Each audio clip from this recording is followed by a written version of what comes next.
एका पित्याचे आपल्या मुलांना पत्र.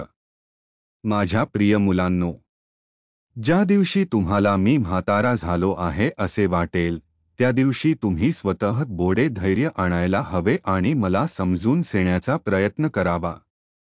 जेवताना माझ्या हातून काही सांडले वा मला व्यवस्थित कपडे घालता आले नाही, तर माझ्या मुलांनो बोडा धीर धरावते दिवस आठवा, जेव्हा मी तुम्हाला हे शिकवण्यासाठी किती वेळ घालवत असे.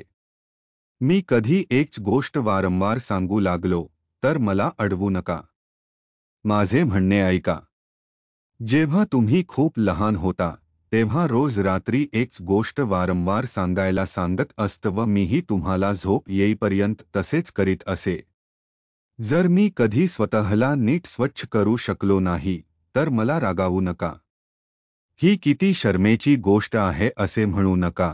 तुम्हाला आठवतं, तुम्ही जेव्हा लहान होता तेव्हा तुम्हाला व्यवस्थित अंघोळ घालण्यासाठी मला जेव्हा भूक लागेल तेव्हा मी स्वतःच खाईन.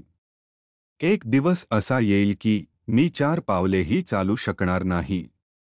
त्या दिवशी मला भंपणे तसाच आधार द्या, जसा मी तुम्हाला चालायला शिकवत असताना देत असे.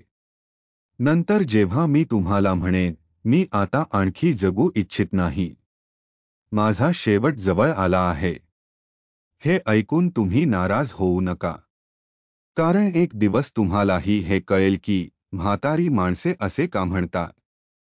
हे समजून घेण्याचा प्रयत्न करा की एक वय झाल्यावर लोक जगत नसतात, तर आपला वेळ घालवत असतात. आपल्या प्रेम आणि धैर्याचा आधार देऊन मूल्य जीवनाच्या अखेरच्या टप्प्यापर्यंत धरून ठेवा.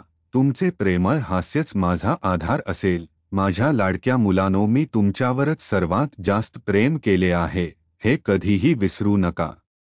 तुमचे बाबा.